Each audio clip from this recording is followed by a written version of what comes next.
بسم الله الرحمن الرحيم.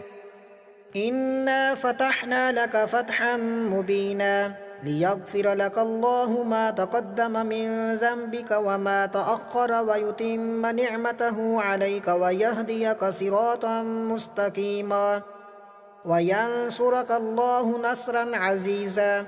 هو الذي أنزل السكينة في قلوب المؤمنين ليزدادوا إيمانا مع إيمانهم ولله جنود السماوات والأرض وكان الله عليما حكيما. ليدخل المؤمنين والمؤمنات جنات تجري من تحتها الأنهار خالدين فيها ويكفر عنهم سيئاتهم وكان ذلك عند الله فوزا عظيما. ويعذب المنافقين والمنافقات والمشركين والمشركات الظانين بالله ظن السوء عليهم دائرة السوء وغضب الله عليهم ولعنهم وأعد لهم جهنم وساءت مصيرا. ولله جنود السماوات والأرض وكان الله عزيزا حكيما. إنا أرسلناك شاهدا ومبشرا ونذيرا لتؤمنوا بالله ورسوله وتعزروه وتوقروه وتسبحوه بكرة وأصيلا. إن الذين يبايعونك إنما يبايعون الله يد الله فوق أيديهم فمن نكث فإنما ينكث على نفسه ومن أوفى بما عاهد عليه الله فسيؤتيه أجرا عظيما.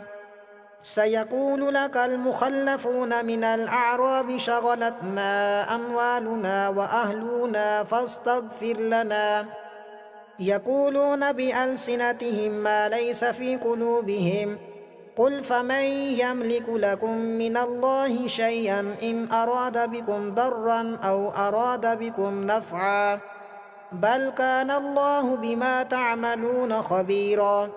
بل ظننتم أن لن ينقلب الرسول والمؤمنون إلى أهليهم أبدا وزين ذلك في قلوبكم وظننتم ظن السوء وكنتم قوما بورا. ومن لم يؤمن بالله ورسوله فإنا أعتدنا للكافرين سعيرا.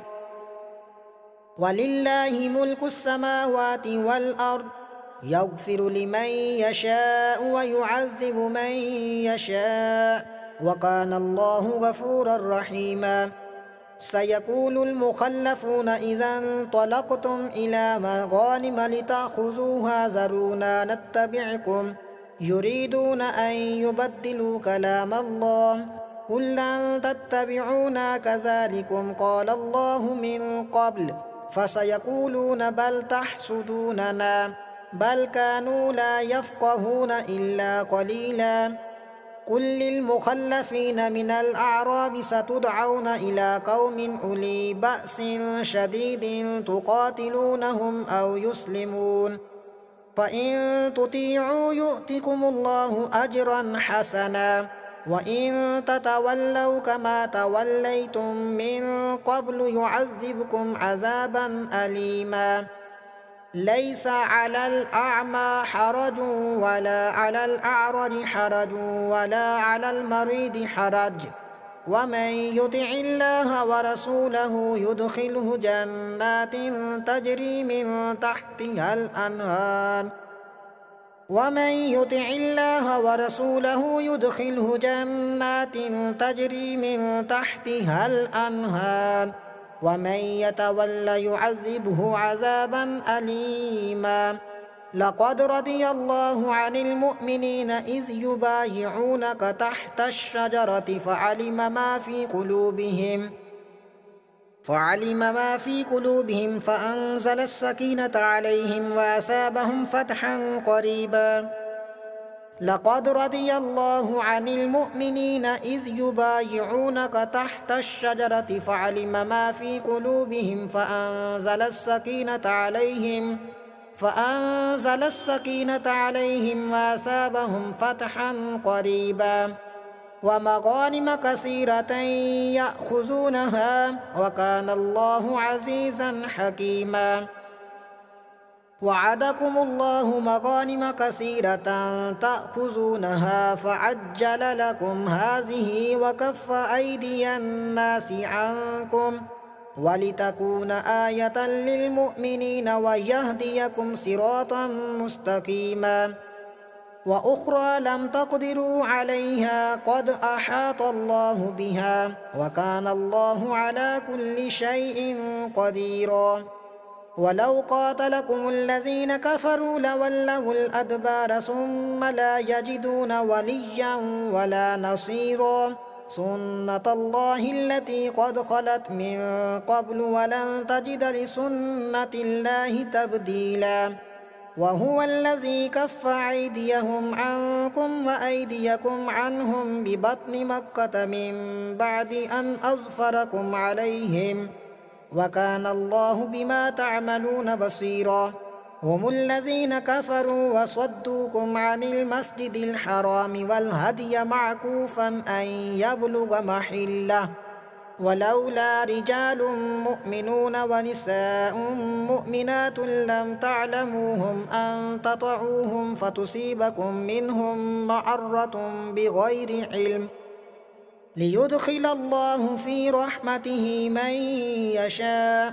لو تزيلوا لعذبنا الذين كفروا منهم عذابا أليما. إذ جعل الذين كفروا في قلوبهم الحمية حمية الجاهلية فأنزل الله سكينته على رسوله وعلى المؤمنين وألزمهم كلمة التقوى وكانوا أحق بها وأهلها وكان الله بكل شيء عليما. لقد صدق الله رسوله الرؤيا بالحق لتدخلن المسجد الحرام إن شاء الله آمنين محلقين رؤوسكم ومقصرين لا تخافون فعلم ما لم تعلموا فجعل من دون ذلك فتحا قريبا. هو الذي أرسل رسوله بالهدى ودين الحق ليظهره على الدين كله وكفى بالله شهيدا. محمد رسول الله والذين معه أشداء على الكفار رحماء بينهم تراهم ركعا سجدا يبتغون فضلا من الله ورضوانا سيماهم في وجوههم من أثر السجود ذلك مثلهم في التوراة ومثلهم في الإنجيل كزرع أخرج شطأه فآزره فاستغلظ فاستوى على سوقه يعجب الزراء ليغيظ بهم الكفار. وعد الله الذين آمنوا وعملوا الصالحات منهم مغفرة وأجرا عظيما. صدق الله العظيم.